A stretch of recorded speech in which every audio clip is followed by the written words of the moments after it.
Welcome to Kanchi excellent TNPSC பயிற்சி மையம் கிருஷ்ணகிரி. இப்போ லாஸ்ட் நம்ம ப்ரீவியஸ் வீடியோஸ்லாம் பார்த்தீங்கன்னா ஹிஸ்ட்ரி ரிலேட்டடாக ஏன்ஷியன்ட் இந்தியாவில் பார்த்தீங்கன்னா நம்பர் ஆஃப் வீடியோஸ் போட்டிருக்கோம். ஸோ அதனுடைய தொடர்ச்சியாக பார்த்தீங்கன்னா மிடிவல் ஹிஸ்ட்ரியில் பார்த்தீங்கன்னா இன்றைக்கி ஃபஸ்ட்டு வீடியோ பார்த்தீங்கன்னா ஸ்டார்ட் பண்ணுறோம், சரிங்களா? ஸோ மிடிவல் ஹிஸ்ட்ரியில் பார்த்தீங்கன்னா நம்ம சிலபஸில் எடுத்து பார்த்தீங்க அப்படின்னா ஃபஸ்ட்டு டாப்பிக்கே என்னவாக இருக்கும்? டெல்லி சுல்தானியஸ். ஓகேவா? டெல்லி சுல்தானியம் இருக்கும் இல்லைங்களா? ஸோ இன்றைக்கி நம்ம பார்த்தீங்கன்னா டெல்லி சுல்தானியம் டாபிக் தான் பார்க்க போகிறோம், ரைட்டா? ஸோ எப்படி ஏற்கனவே நம்ம போட்ட வீடியோஸ் பார்த்தீங்கன்னா போட்டித் தேர்வாளர்களுக்கு பயனுள்ளதாக இருந்ததோ அதே ஆங்கிள் பார்த்தீங்கன்னா இந்த வீடியோவும் உங்களுக்கு பயனுள்ளதாக இருக்கும் அப்படின்னு சொல்லிட்டு ஒரு நம்பிக்கையில் இந்த வீடியோ உங்களுக்கு அப்லோட் பண்ணுறேன். ஸோ வீடியோ பார்த்தீங்கன்னா கடைசி வரைக்கும் தவறாமல் பாருங்கள். டாபிக்குள்ளே நம்ம போயிடலாம், சரிங்களா? டெல்லி சுல்தானேட்ஸ், தமிழில் டெல்லி சுல்தானியம் அப்படின்னு சொல்லுவாங்க. சரி, இதை பற்றி கொஞ்சம் பேக்ரவுண்ட் ஹிஸ்ட்ரி பார்த்துட்டு அதுக்கப்புறம் பார்த்தீங்கன்னா நம்ம டாபிக் உள்ள என்ட்ரு ஆகலாம், சரிங்களா? அதாவதுங்க, இந்தியாவிலேயே பார்த்தீங்கன்னா முதல் இஸ்லாமிய அரச வம்சம், ஓகேங்களா? So first Islamic ruling dynasty அப்படின்றது பார்த்தீங்கன்னா இந்த டெல்லி சுல்தானியம் தொடங்கியதிலிருந்து தான் ஸ்டார்ட் ஆகுது, ஓகேவா? ஸோ டெல்லி சுல்தானியம் இதனுடைய பீரியட், டோட்டல் பீரியட் அப்படின்னு சொல்லிட்டு பார்த்தீங்கன்னா 1206 1526 வரைக்கும் இந்தியாவில் டெல்லி சுல்தானியத்தினுடைய ஆட்சி, ஓகேவா? அப்போ இந்த டெல்லி சுல்தானியத்தில் இந்த காலகட்டம் இருக்கு இல்லைங்களா, இந்த 320 வருஷமும் 5 வம்சங்கள் ஆட்சி செய்கிறாங்க, சரிங்களா? ஸோ அந்த 5 வம்சங்களை நம்ம ஒன் பை ஒன்னாக பார்க்கலாம், ஓகேவா? சரி, அதுக்கு முன்னாடி நம்ம ஒரு பாயிண்ட் சொன்னோம் இல்லைங்களா இன்ட்ரோடக்ஷனில். அதாவது பார்த்தீங்கன்னா இந்தியாவின் முதல் இஸ்லாமிய அரச வம்சம் சொல்லிட்டு. அப்போ இதுக்கு முன்னாடி இஸ்லாமிய அரச வம்சங்கள் ஏன் இந்தியாவுக்குள்ளே வரலையா, யாருமே ட்ரை பண்ணலையா அப்படின்னு சொல்லிட்டு நம்ம தெரிஞ்சுக்கணும், ஓகேவா? ஸோ நம்மளுக்கெல்லாம் ரொம்ப பயிற்சியமான ஒரு நபர், ரைட்டுங்களா? ஸோ போட்டித் தேர்வாளர்களுக்கும் சரி, இல்லை லைஃப்பில் பல ஸ்ட்ரகிள்ஸ் மீட் பண்ணவங்களுக்கும் சரி சொல்லக்கூடிய ஒரு உதாரணம் யாரை சொல்லுவாங்க? முகமது கஜினின்னு சொல்லிட்டு ஒருத்தரை சொல்லுவாங்க, ரைட்டுங்களா? ஸோ முகமது கஜினி அவரே சார் இங்கே இப்போ கொண்டு வரீங்க அப்படின்னா, முகமது கஜினி பார்த்தீங்கன்னா தோல்விக்கான எடுத்துக்காட்டாக அவரை சொல்லுவாங்க, சரிங்களா? பட் அவர் தோல்விக்கான எடுத்துக்காட்டாக அப்படி எடுத்துக்க கூடாது. ஏன் அப்படின்னா பார்த்தீங்கன்னா அவர் வெற்றிக்கான ஒரு எடுத்துக்காட்டாக தான் நம்ம சொல்லணும், ஓகேவா? அவர் 17 முறை தோல்வி அடைந்தார் அப்படின்னு சொல்லிட்டு சொல்கிறாங்க, கிடையவே கிடையாது, ஓகேவா? 17 முறையில் 16 முறை வெற்றி அடைந்தவர், ஒரே ஒரு முறை மட்டும் வெற்றியும் இல்லாமல் தோல்வியும் இல்லாமல் இந்தியா விட்டு வெளியேறியவர், சரிங்களா? ஸோ முகமது கஜினி இவர் பார்த்தீங்கன்னா துருக்கி பகுதியிலிருந்து, ரைட்டுங்களா, இந்தியாவின் மீது படையெடுத்து வரக்கூடியவர், ரைட்டுங்களா? ஸோ அவருடைய 17 படையெடுப்புகள், ரைட்டுங்களா, 17 படையெடுப்புகள் எக்ஸாக்டாக 1001 ஸ்டார்ட் ஆகுது, ஓகேவா? பொது ஆண்டு 1001 ஸ்டார்ட் ஆகுது, ரைட்டுங்களா? ஸோ எப்பெல்லாம் பார்த்தீங்கன்னா இந்தியாவில் சம்மர் சீசன் ஸ்டார்ட் ஆகுதோ அப்போல்லாம் மக்களுக்கு இருக்கக்கூடிய ஒரு ஃபியர் என்ன அப்படின்னு பார்த்தீங்கன்னா, முகமது இந்தியாவுக்குள்ளே வந்துடுவான் அப்படின்னு சொல்லிட்டு தான் பயப்படுவாங்க, ஓகேவா? கஜினி என்பது பார்த்தீங்கன்னா துருக்கியில் இருக்கக்கூடிய ஒரு ஆட்சி பகுதிக்கு பேர் கஜினி, ஓகேவா? ஸோ அதனால தான் அவருடைய ஒரிஜினல் நேம் முகமது, ஆட்சி பகுதியினுடைய பேர் தான் கஜினி. அதனால தான் முகமது கஜினி அப்படின்னு சொல்லிட்டு நம்ம சேர்த்து சொல்கிறோம். இந்த 17 முறையும், ரைட்டுங்களா, இந்தியாவில் பார்த்தீங்கன்னா இந்தியாவில் இருக்கக்கூடிய செல்வ வளங்களை சுரண்டிட்டு போகிறது தான் அவருடைய ஒரே நோக்கமாக இருந்தது, ஓகேவா? மற்றபடி இந்தியாவில் அரசியல் ரீதியாக எந்த ஒரு செட்டில்மெண்ட்டும் அவர் கொண்டு வரணும்னு சொல்லிட்டு நினைக்கல, ஓகேவா? அப்போது முகமது கஜினுடைய 1001 கடைசி படையெடுப்பு 1026 வரைக்கும் இந்த 17 முறையான படையெடுப்புகள், சரிங்களா, வெறும் எக்கனாமிக் எக்ஸ்ப்ளாய்டேஷன் தான், ஓகேவா? மொத்தம் செல்வ வளங்களை சுரண்டிட்டு போகிறது தான் ஒரே ஒரு நோக்கம், ரைட்டா? அப்போ இந்த இஸ்லாமிக் படையெடுப்பாளரும் இந்தியாவில் செட்டில் ஆகலை, ஓகேவா? சரி, அடுத்தது நம்ம பார்ப்போம். அடுத்தது யார் அப்படின்னு பார்த்தீங்கன்னா அதே கஜினி பகுதியை சேர்ந்த முகமது கோரி என்றவர், சரிங்களா, இந்தியாவின் மீது படையெடுத்துட்டு வர்றார், சரிங்களா? அவர் ஏறத்தாழ ஒரு 100-120 வருஷம் கழித்து வராப்புல, ரைட்டுங்களா? ஸோ 1170 1181 இந்த மாதிரி காலகட்டத்தில் முகமது கோரி இந்தியாவின் மீது படையெடுத்துட்டு வர்றார், சரிங்களா? இவருடைய நோக்கம் இந்தியாவில் அரசியல் ரீதியாக கால் ஊன வேண்டும் என்பது. இந்தியாவில் பார்த்தீங்கன்னா இஸ்லாமிய வம்சத்தை நிறுவனம் அப்படின்னு சொல்லிட்டு ஒரு எண்ணத்தோடு வரக்கூடியவர் முகமது கோரி, ஓகேவா? ஸோ இப்போ முகமது கோரி பார்த்தீங்கன்னா லாங் டேர்ம் சக்ஸஸுக்காக வரக்கூடியவர். இவரை கூட நம்மளுடைய ஆஸ்பிரண்ட்ஸ் ஒரு இன்ஸ்பிரேஷனாக எடுத்துக்கலாம். எப்படின்னா எப்பவுமே ஷார்ட் சக்ஸஸ் எதிர்பார்க்குறவங்களுக்கு வந்து உடனே கிடச்சிரும், சக்ஸஸ் வந்து உடனே கிடச்சிரும். ஆனால் ஒரு லாங் டேர்ம் சக்ஸஸ் எதிர்பார்க்குறவங்களுக்கு சக்ஸஸ் உடனே கிடைக்காது என்பதற்கான உதாரணம் முகமது கோரி.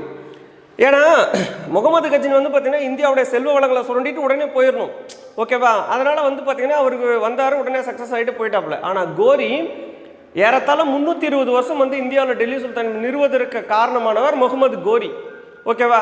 அப்போ அதனால் ஆரம்பத்தில் அவர் பல தடைகளை பல தோல்விகளை சந்தித்து அதன் பிறகு தான் வந்து பார்த்தீங்கன்னா வந்து வெற்றி பாதைக்கு திரும்புகிறார், ஓகேவா? ஸோ இந்த முகமது கோரியுடைய லைஃப்பில் வந்து பார்த்தீங்கன்னா இந்தியாவில் பல படையெடுப்புகள் இருக்கலாம், சரிங்களா? அதில் முக்கியமான 2 போர்கள் வந்து இங்கே மென்ஷன் பண்ணுறோம்பா, சரிங்களா? ஒன்று, அந்த 2 போர்களுக்கு பொதுவான பேர் வந்து பார்த்தீங்கன்னா தரையின் போர்கள் அப்படின்னு சொல்லிட்டு சொல்லுவாங்க, ரைட்டா? தரையின் போர்கள் நடைபெற்ற ஆண்டு 1191, 1192. இந்திய வரலாறை மாற்றி அமைத்த போர்கள் அப்படின்னு சொல்லுவாங்க, சரியா? இந்தியன் ஹிஸ்டரியே வந்து ஒரு யூட்டர்ன் எடுத்த மாதிரி வந்து இந்த போர்களை பற்றி சொல்லுவாங்க. 2 போர்களும் முகமது கோரி இந்தியாவின் ஒரே ஒரு ஆட்சியாளருக்கு எதிராக மட்டுமே நடத்தினார், சரிங்களா? அந்த ஆட்சியாளர் யார் அப்படின்னா, நம்ம ஒரு இந்தியாவில் வந்து ஆட்சியாளர்கள் வம்சம், ஓகேவா, ஒரு பிரிவினர்கள் இருந்தாங்க. அந்த பிரிவினர்களுக்கு பேர் ராஜபுத்திரர்கள் அப்படின்னு சொல்லுவாங்க. அந்த ராஜபுத்திரர்கள் வந்து ஏறத்தாழ 36 வகையான ராஜபுத்திரர்கள் இருந்தாங்க, ஓகேவா? இன்னைக்கு ப்ரெசண்டே வந்து பார்த்தீங்கன்னா ராஜஸ்தான், பஞ்சாப், ஹரியானா இந்த பகுதிகளை வந்து டாமினேட்டடாக ரூல் பண்ணிட்டு இருந்தவங்க ராஜபுத்திரர்கள். அதில் சௌகான்கள் அப்படின்னு சொல்லிட்டு ஒரு ராஜபுத்திர வம்சம் இருக்கு.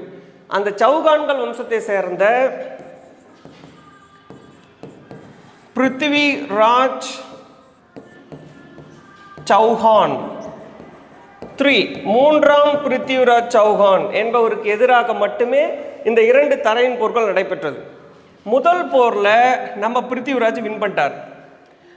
இந்த ஹியூமிலேஷனை, இந்த வந்து என்ன சொல்கிறது, நம்ம இப்படி தோல்வி அடைஞ்சிட்டுமே அப்படின்ற ஒரு இதை வந்து அவரால் ஏற்றுக்க முடியல, முகமது கோரியால் அந்த அசிங்கத்தை ஏற்றுக்க முடியல.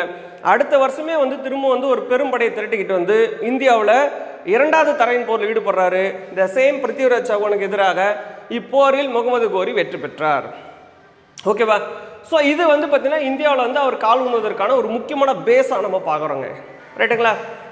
அடுத்தது இந்தியாவில் வந்து பார்த்தீங்கன்னா இந்த பகுதியை கைப்பற்றியவுடன், ஓகேவா, இந்தியாவுக்கு வந்து பார்த்தீங்கன்னா வந்து ஆளுநர்கள் வேணும் இல்லையா? ஸோ இவருடைய ஆளுநர்கள் வந்து நியமிச்சுட்டு போகிறாங்க. அந்த ஆளுநருடைய பேர் வந்து பார்த்தீங்கன்னா குத்புதீன் ஐபக் அப்படின்னு சொல்லிட்டு, அந்த குத்புதீன் ஐபக் தான் வந்து பார்த்தீங்கன்னா பின்னாளில் டெல்லி சுல்தானியத்தினுடைய நிறுவனராக வரக்கூடியவர், சரிங்களா? அதாவது 2வது தரையின் போர் மற்றும் வந்து பார்த்தீங்கன்னா முகமது கோரி நடத்தக்கூடிய இன்னொரு முக்கியமான போர் வந்து பார்த்தீங்கன்னா பேட்டில் ஆஃப் சந்தவார் போர் அப்படின்னு சொல்லிட்டு சொல்லுவாங்க. 1194 இதுவும் வந்து ஒரு ராஜபுத்திரருக்கு எதிராக நடைபெறக்கூடியதான், ஓகேவா? ஸோ ஜெயச்சந்திரன் அப்படின்னு சொல்லிட்டு ஒரு ராஜபுத்திர வம்சத்தின் ஆட்சியாளர், சரிங்களா? அவர் வந்து ககடவாகனர்கள் வம்சத்தை சார்ந்தவர். ஸோ இது எல்லாமே வந்து இந்தியாவில் டெல்லி சுல்தானியம் நிறுவப்படுவதற்கான காரணமாக பேக்ரவுண்ட் ஹிஸ்ட்ரியாக நம்ம பார்க்குறோம், சரிங்களா? சரி, இப்போ முகமது கோரி தான் சார் அப்போ ஃபவுண்டராக இருந்திருக்கணும், ஏன் நீங்கள் வேற ஒருத்தருடைய நேமை சொல்கிறீங்க அப்படின்னு சொல்லிட்டு உங்களுக்கெல்லாம் ஒரு கொஸ்டின் இருக்கலாம், சரிங்களா? நியாயமான ஒரு கேள்வி தான். ஆனால் முகமது கோரி 1206ஆம் ஆண்டு மர்மமான முறையில் மரணம் அடைந்தார் அப்படின்னு சொல்லிட்டு நம்மளுக்கு வரலாற்று தகவல்கள் கூறுகிறது, சரிங்களா? பட் ஒரு சில ஆதாரங்கள் இல்லை, அவர் வந்து மர்மமான முறையில் வந்து இறக்கலை, அவர் வந்து கொன்னுட்டாங்க, சரிங்களா? சம் பீப்புள்ஸ் கில்டு முகமது கோரி, அவருடைய ஆப்பனன்ட்ஸ் வந்து அவரை கொன்னுட்டாங்க அப்படின்னு சொல்லிட்டு சொல்கிறாங்க, சரிங்களா? அதில் வந்து ஏற்றுக்கொள்ளக்கூடிய ஒரு தகவல் என்ன அப்படின்னு பார்த்தீங்கன்னா, முகமது கோரி வந்து பார்த்தீங்கன்னா வந்து உங்களுக்கு நல்லாவே தெரியும், ஆல்ரெடி நம்ம சொல்லியிருக்கோம், அவர் வந்து ஒரு இஸ்லாமிய படையெடுப்பாளர். நமாஸ் முடிச்சுட்டு வரும்பொழுது அவரை ஒரு பழங்குடியின மக்கள், சரியா, ஒரு குரூப் ஆஃப் பழங்குடியின மக்கள், ஓகேவா, ட்ரைபல் குரூப்ஸ், அவங்களுடைய பேர் வந்து பார்த்தீங்கன்னா வந்து அந்த பழங்குடியின மக்களுடைய பேர் வந்து கொக்கர்கள், ரைட்டுங்களா? நம்மளுக்கு இதை கூட கொஸ்டின் கேட்கலாம்ப்பா, சரியா? கொக்கர்கள் என்ற பழங்குடியின மக்களால் முகமது கோரி கொல்லப்பட்டார் அப்படின்னு சொல்லிட்டு அவருடைய சாப்டர் க்ளோஸ் பண்ணுறாங்க, சரிங்களா? ஸோ முகமது, இது நம்ம புக்கில் இருக்கும், நம்ம சமச்சீர் புக்கிலுமே ஆக்சுவலாக வந்து கொக்கர்கள் அப்படின்றது இருக்கும். சரி, இன்னொரு தகவல், ரைட்டா, நம்ம புக்கில் இல்லாத ஒரு தகவல் என்ன அப்படின்னா, முகமது கோரி அவர்கள் வந்து பார்த்தீங்கன்னா வந்து சன்னி பிரிவை சேர்ந்த முஸ்லீம் எனவும், அவரை ஷியா பிரிவை சேர்ந்த புரட்சியாளர்கள் அவர் நமாஸ் முடிச்சுட்டு வரும்போது அவர் கொன்னுட்டாங்க அப்படின்னு சொல்லிட்டு சொல்கிறாங்க, சரியா? இது எப்படியோ 1206 முகமது கோரி சீனில் கிடையாது. முகமது கோரி மரணம் அடைந்தார். ஏன்னா நாளைக்கு நம்மளுக்கு ஒரு கொஸ்டின் வரும், முகமது கோரி வந்து இந்தியாவில் வந்து இந்த வெற்றிகளை தொடர்ந்து அவர்தான் வந்து பார்த்தீங்கன்னா வந்து டெல்லி சுல்தானியத்தை நிறுவனராக இருந்திருப்பார். ஏன் வந்து இந்த இடத்துல வந்து அவருடைய படைத்தளபதியை நம்ம மென்ஷன் பண்ணுறோம் அப்படின்னா, டெல்லி சுல்தானியம் நிறுவப்படும் பொழுது முகமது கோரி இல்லை, மரணம் அடைந்து விட்டார், அவ்வளோதாங்க. சரிங்களா? சரி, இப்போ இந்த முகமது கோரிக்கும் நம்ம சொல்லக்கூடிய குத்புதீன் ஐபக், நம்ம நேம் பின்னாடி எழுதலாம், இவங்க ரெண்டு பேர்த்துக்கு என்ன ரிலேஷன்ஷிப் அப்படின்னா, குத்புதீன் ஐபக் வந்து முகமது கோரியுடைய தளபதி. சரிங்க, படை தளபதி. எந்தெந்த படையில் தளபதியாக அவர் செயல்பட்டார் அப்படின்னா, 2வது தரையின் போர் மற்றும் சந்தவார் போர் எல்லாம் நம்ம பின்னாடி எழுதிக்கலாம். இந்த 2 போர்களுமே வந்து கோரியினுடைய படை தளபதியாக, கோரியினுடைய மூளையாக செயல்படக்கூடியவர் குத்புதீன் ஐபக். சரிங்களா? கோரியின் மரணத்திற்கு பிறகு இந்தியாவில் கைப்பற்றப்பட்ட கோரியின் பகுதிகளுக்கு ஆளுநராக, படை தளபதியாக செயல்பட்டவர் குத்புதீன் ஐபக். ரைட்டா? ஃபர்தர் இவர் இந்தியாவுக்குள்ள வந்த உடனே, ஓகேவா, ஸோ டெல்லி, வங்காளம், பீகார் போன்ற பகுதிகளை குத்புதீன் ஐபக் தான் கைப்பற்றுகிறார், முகமது கோரி கைப்பற்றவில்லை. சரிங்களா? அதன் பிறகுதான் இந்தியாவில் வந்து பார்த்தீங்கன்னா வந்து முதல் இஸ்லாமிய வம்சமான டெல்லி சுல்தானியம் நிறுவப்படுகிறது. ஓகேவா? இதுதாங்க டெல்லி சுல்தானியத்தினுடைய பேக்ரவுண்ட் ஹிஸ்ட்ரி. ஓகேவா? ஸோ நம்ம எடுத்தோடனே வெறுமனே 5 டெல்லி சுல்தானியம், ஓகேவா, ஸ்டார்ட் பண்ணலாம் அப்படின்னு சொல்லிட்டு நம்ம போனோம் அப்படின்னா கண்டிப்பாக வந்து என்ன சொல்கிறது, மற்ற வீடியோஸுக்கும் நம்ம இன்ஸ்டிடியூட் வீடியோஸுக்கும் வந்து டிஃப்ரென்ஸ் இல்லாமல் போயிடும் இல்லைங்களா? அதனால் வந்து நம்ம கிளியர் கட்டாக நம்ம பார்த்துட்டு போகிறது ரொம்ப நல்லது. ரைட்டா? சரி, இப்போ டெல்லி சுல்தானியத்துக்குள்ளே போகலாமா? 5 வம்சங்களை நம்ம ஸ்டார்ட் பண்ணலாம். ஏன்னா ஒவ்வொரு வம்சமும் அவ்வளோ இம்பார்ட்டன்ட். நியர்லி 29 to 30 சுல்தான்ஸ், ஆட்சியாளர்கள், டெல்லி சுல்தானியர்களை ஆட்சியாளர்கள் சுல்தான்ஸ்ன்னு சொல்லிட்டு சொல்லுவோம். நம்ம ஒரு 30 சுல்தான்களை வந்து பார்த்தீங்கன்னா நம்ம இந்த வீடியோவில் வந்து பார்க்க போகிறோம். டெல்லி சுல்தான்கிற டாப்பிக்கில் வந்து நம்ம பார்க்க போகிறோம். சரிங்களா? சரி, வீடியோக்குள்ளே போகலாம். ரைட், டெல்லி சுல்தானியம் திரும்பவும் வந்து பார்த்தீங்கன்னா டெல்லி சுல்தானியம் அதை பற்றி கொஞ்சம் பேசணும். இந்தியாவில் வந்து இவர்கள் நிறுவப்பட்ட பிறகு, ரைட்டுங்களா, 1206 1526 அப்படின்னு சொல்லிட்டு நம்ம சொல்லியிருக்கோம் இல்லைங்களா? இதெல்லாம் 5 வம்சங்களாக பிரிந்து ஆட்சி செய்தார்கள் அப்படின்னு சொல்லிட்டு சொல்லியிருக்கோம். சரிங்களா? அந்த 5 வம்சங்கள் என்னென்ன ஃபர்ஸ்ட் அது தெரிஞ்சுக்கணும். அந்த 5 வம்சங்களுடைய காலம் என்னென்ன அப்படின்னு சொல்லிட்டு அதையும் தெரிஞ்சுக்கணும். ஒன்றும் இல்லை, இந்த 320 வருஷத்தை எப்படி பிரித்து எழுதுறோன்றதான் நம்ம பார்க்க போகிறோம். ரைட்டா? சரி, ஃபர்ஸ்ட் ஒன் அடிமை வம்சம். அடிமை வம்சம் இங்கிலீஷில் ஸ்லேவ் டைனாஸ்டி அப்படின்னு சொல்லுவாங்க. நெக்ஸ்ட் கில்ஜி ஆர் கால்ஜி அப்படின்னு சொல்லிட்டு சொல்லுவோம்.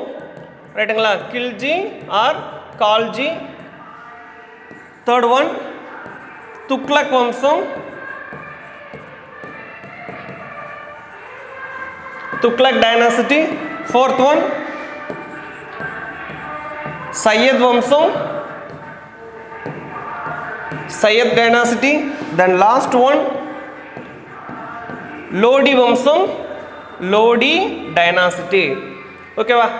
ஸோ ஸ்லேவ் டைனாசிட்டியுடைய பீரியட் என்ன அப்படின்னு பார்த்தீங்கன்னா வந்து 1206 to 1290, 1206 to 1290. இரண்டாவது வந்து கில்ஜி வம்சம் 1290 to 1320.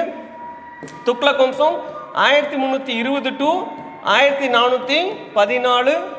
சையத் வம்சம் 1414 to 1451. தென் லாஸ்ட்டாக லோடி வம்சம் 1451 1526 வரை. ஓகேவா? ஸோ இப்படி தான் வந்து பார்த்தீங்கன்னா 5 வம்சங்களும் பிரியும்பா. ரைட்டுங்களா? சரி, வேற என்ன சார் இதில் கொஸ்டின் கேட்கலாம்? இந்த periods very important. Apart from that வேற என்ன கொஸ்டின் கேட்கலாம் அப்படின்னா, இதில் பாருங்கள், இந்த 5 வம்சங்களில் லாங் டைம் ரூலிங் டைனாஸ்டி எதுன்னு பாருங்கள். நீண்ட காலம் ஆட்சி புரிந்த வம்சம் எது அப்படின்னு பார்த்தீங்கன்னா துக்ளக் வம்சம். சரிங்களா? சைடில் எழுதிக்கோங்க, லாங்கஸ்ட் ரூலிங் பீரியட். ரைட்டா? லாங்கஸ்ட் ரூலிங் பீரியட் அப்படின்னு சொல்லிட்டு பார்த்தீங்கன்னா அது நம்மளுடைய துக்ளக் வம்சம் தான். நீண்ட காலம் ஆட்சி புரிந்த வம்சம். 94 வம்சம் இவங்களுடைய ஆட்சி இருக்கும், வேற எந்த வம்சமும் இருக்காது. சரியா? அடுத்தது ஷார்டஸ்ட் ரூலிங் பீரியட் டைனாசிட்டி. குறைந்த காலம் ஆட்சி புரிந்த டெல்லி சுல்தானியத்தினுடைய வம்சம் எது அப்படின்னு சொல்லிட்டு கொஸ்டின் கேட்கலாம். அப்படி கேட்டால் அதற்கான ஆன்சர் கில்ஜி.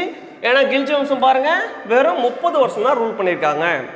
ஓகேவா? ஸோ இதெல்லாமே பேசிக் லெவல் கொஸ்டின்ப்பா, சரிங்களா? அந்த பீரியட்ஸு இது எல்லாமே வெரி பேசிக் லெவல் கொஸ்டின், எல்லாமே நம்ம படிச்சு தான் ஆகணும்.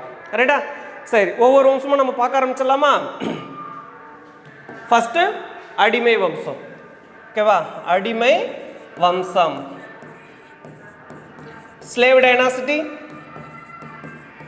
ஸ்லேவ் டைனாசிட்டி பீரியடை வந்து இப்போ தான் சொன்னோம்.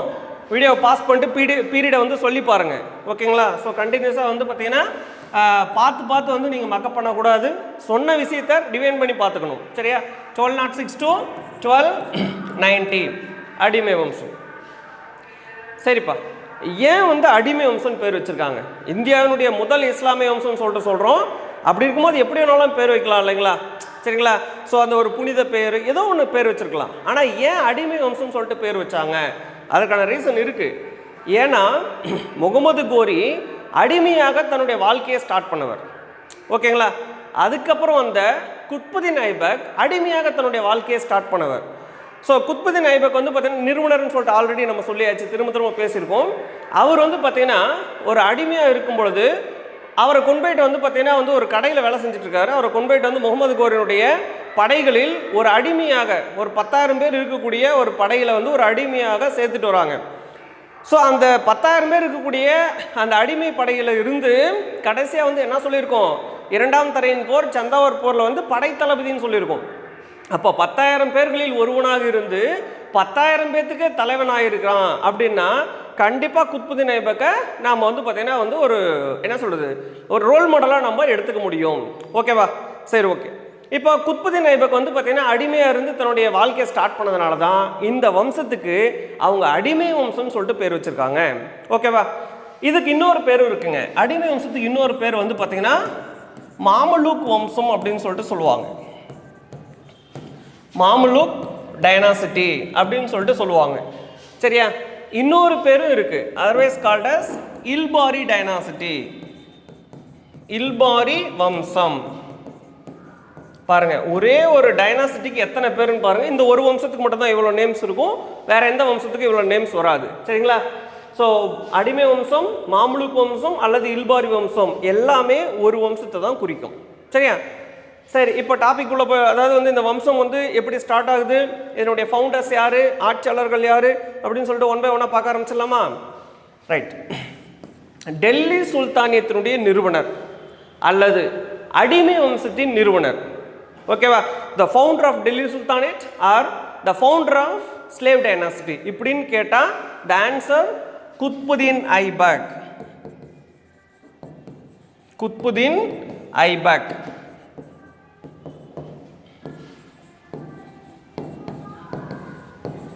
குத்புதீன் ஐபக் இவர் தான் வந்து பார்த்தீங்கன்னா நிறுவனர், ஃபவுண்டர். ரைட்டா? ஸோ இவர் தான் வந்து பார்த்தீங்கன்னா Delhi sultanates R slave டைனாசிட்டியோடைய founder. ஓகேவா? சரி, இப்போ இவரை பற்றி தான் நம்ம ஃபுல்லாக பார்க்க போகிறோம். ஓகேவா? Have the heading Qutbuddin Aibak.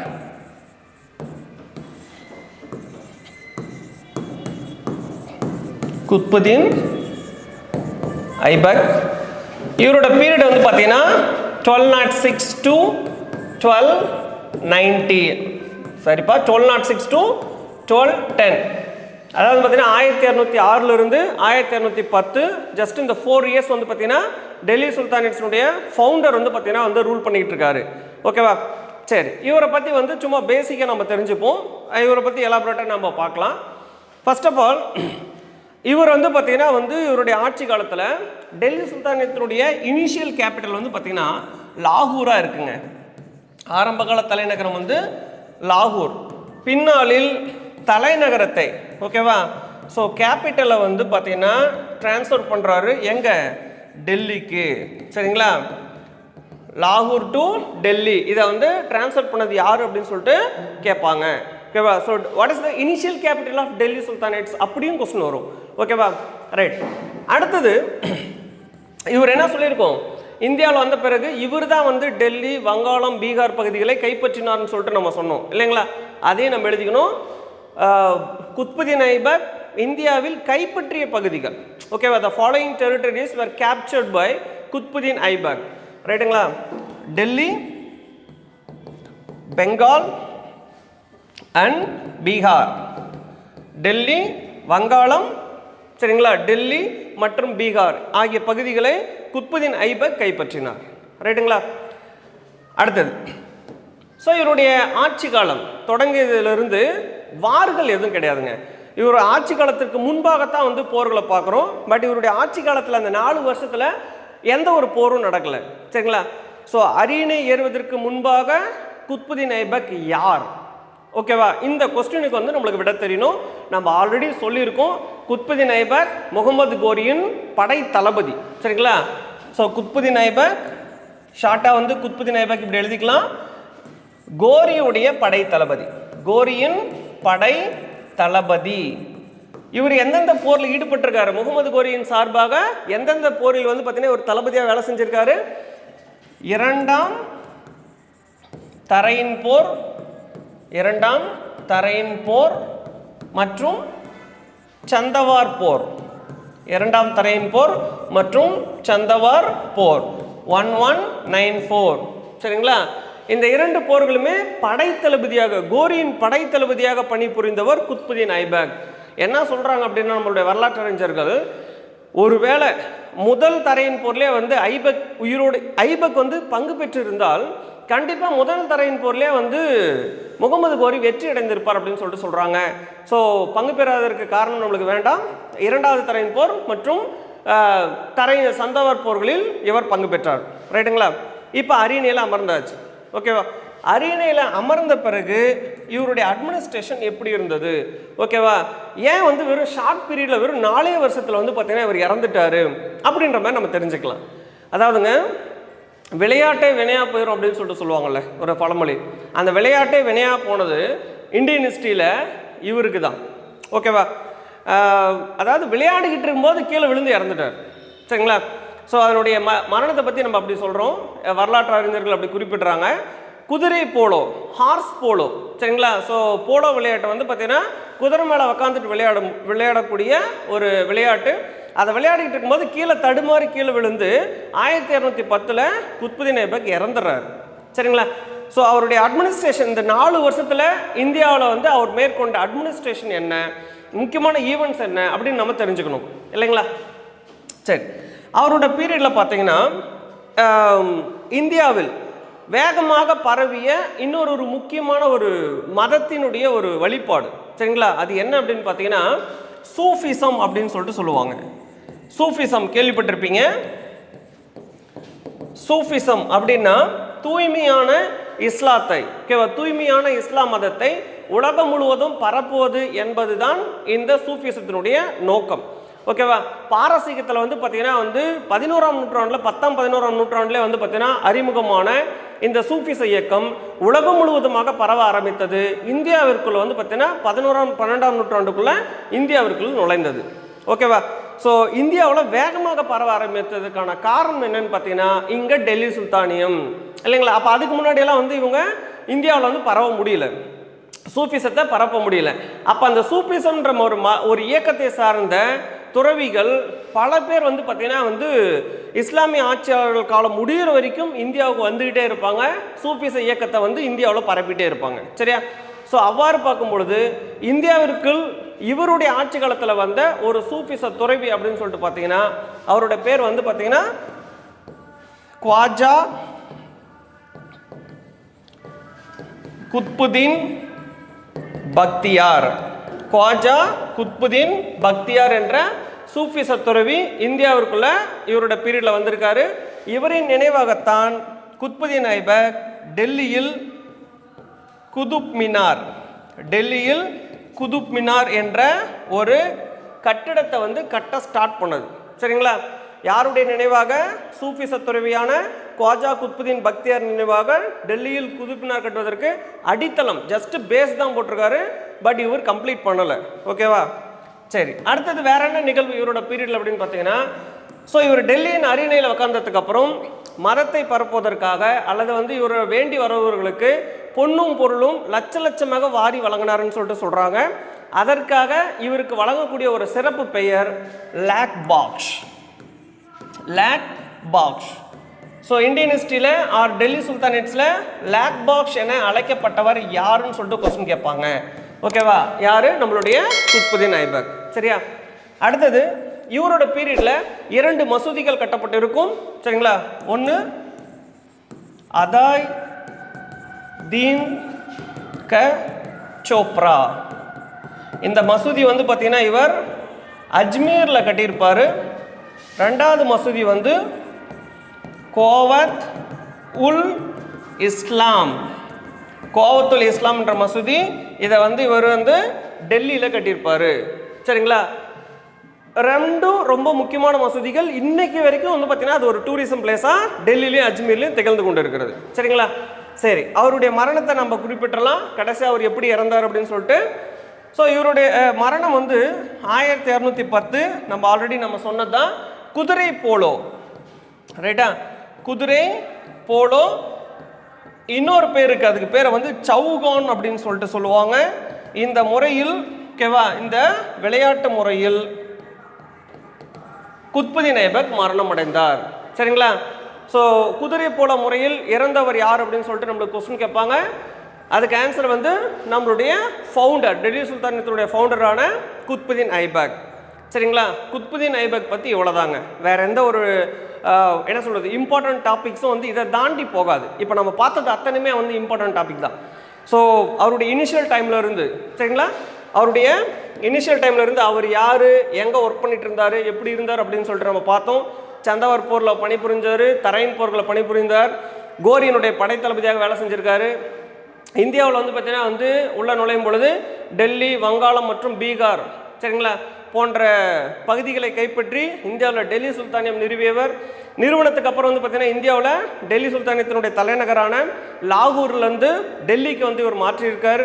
அதுக்கப்புறம் வந்து பார்த்தீங்கன்னா வந்து இந்தியாவில் வந்து சூஃபிசத்தை பரப்புவதற்காக குவாஜா குத்புதீன் பக்தர் என்ற சூஃபிசத்துறை வரும்பொழுது அவரின் நினைவாக குதுப்பினார் என்ற ஒரு கட்டடத்தை டெல்லியில் வந்து கட்ட ஸ்டார்ட் பண்ணியிருக்காரு.